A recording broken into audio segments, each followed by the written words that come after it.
N'exagérons pas avec la croyance. Chez nous, les jeunes générations croient plus aux miracles.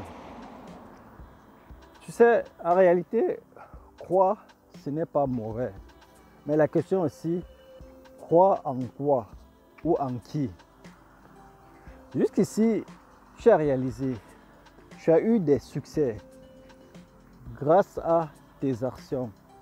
Parce qu'à un moment, tu as osé, tu as fait quelque chose et ça a réussi.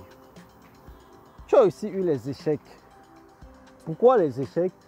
Parce qu'à un moment donné, tu as fait une erreur, tu t'es trompé quelque part et c'est tout.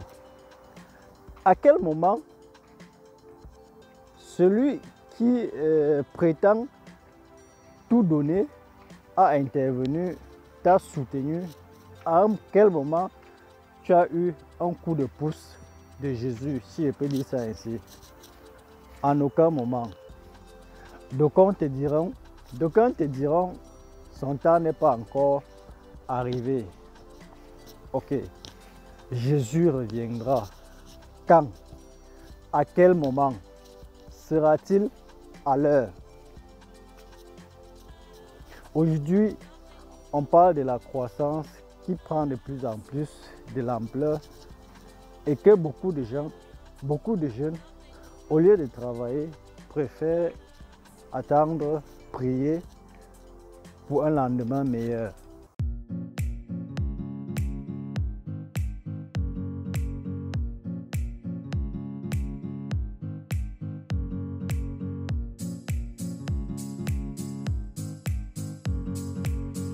Salut, j'espère que tu vas bien.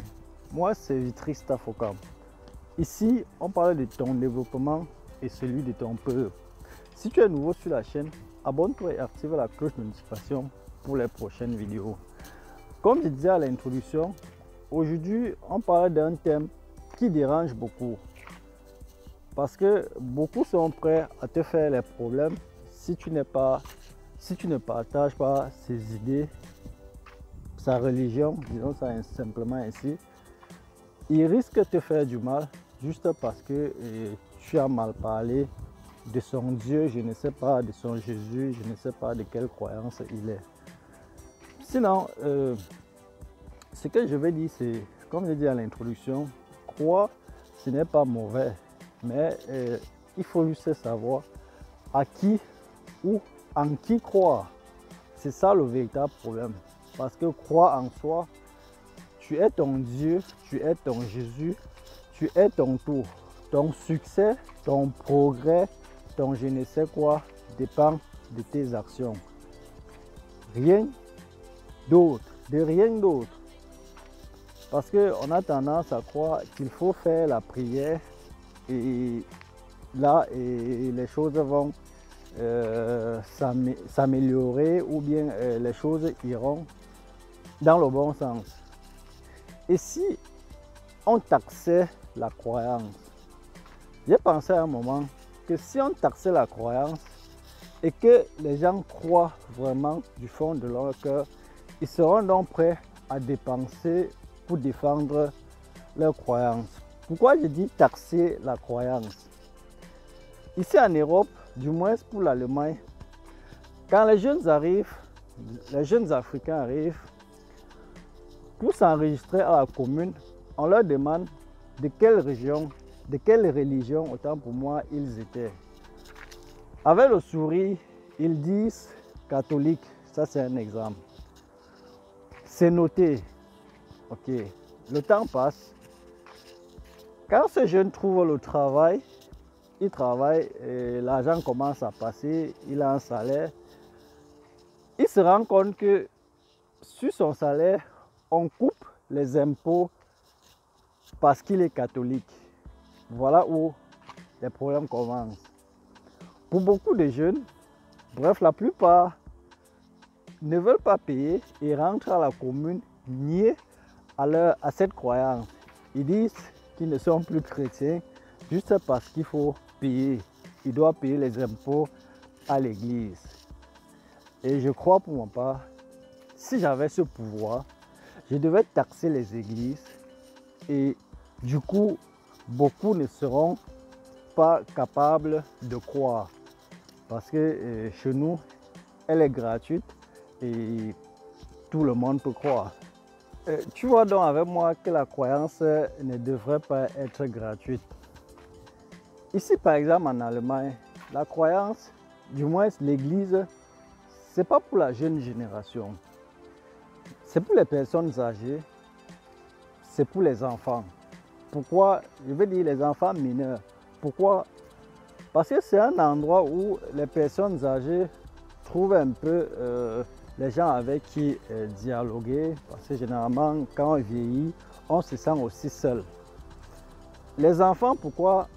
Parce que la grand-mère, généralement, tient la main de l'enfant et les deux partent à l'église. Voilà pourquoi à l'église, tu trouveras des enfants et des vieilles personnes. Tu vois, et or, chez nous, ce n'est pas le cas. Chez nous, tu vas trouver les jeunes générations, les jeunes, beaucoup de muscles, capables de vraiment travailler, mais qui se retrouvent assis dans une maison pour supplier, pour demander à avoir un lendemain meilleur. Si tu es jeune, majeur, quand je dis jeune, disons moins de 45 ans, et que chaque semaine, tu sors de chez toi, tu pars dans une église, c'est qu'il y a un problème. Si tu pars à l'église, parce que tu as bossé toute la semaine, et que l'église pour toi, c'est un endroit où tu te détends, là, ça va. Deuxième cas, si tu pars à l'église parce que tu veux rechercher un profit, un intérêt, tu as des intérêts à l'église, c'est encore mieux. Intérêt, je ne sais pas, ça peut être une petite fille qui t'attire à l'église. Tu peux être pasteur, parce que voilà aussi un problème. Les pasteurs, les églises, c'est un business. Bon, pas un business, un bon business. C'est un business sale, disons ça comme ça. Parce que si tu pars à l'église, si tu sors de chez toi chaque jour pour aller à l'église en tant que pasteur, parce que c'est ton business, là ça va encore. Mais si tu sors tous les jours de ta maison, bon, pas tous les jours, si tu sors chaque semaine, chaque jour, bon, si tu sors une fois par semaine de chez toi pour aller à l'église, parce que tu crois qu'il y a quelqu'un assis là-haut à des milliers de kilomètres qui va t'aider, qui va résoudre tes problèmes, qui va améliorer ta situation, là, c'est vraiment un problème. Là, il y a quelque chose qui ne va pas. Il y a vraiment quelque chose qui ne va pas. C'est un problème. Disons, Jésus, c'est celui-là qui n'a jamais inventé, mais qui réclame la paternité de tout ce qui est inexplicable. On te dira tout ce que la science n'a pas expliqué, n'a pas trouvé des explications à cela. Il réclame la paternité et serait prêt à réclamer les taxes qui y vont. Et quand la science parvient à expliquer un truc qui hier n'était pas explicable, on fera un Nouveau Testament. On va juste enlever cette partie qui était inexplicable et voilà, le tout est joué. Ça explique même d'ailleurs pourquoi tu vois les testaments, les nouveaux, les anciens, je ne sais quoi. Il y a beaucoup de versions. Si, en effet, le testament, la Bible n'est rien d'autre qu'un roman.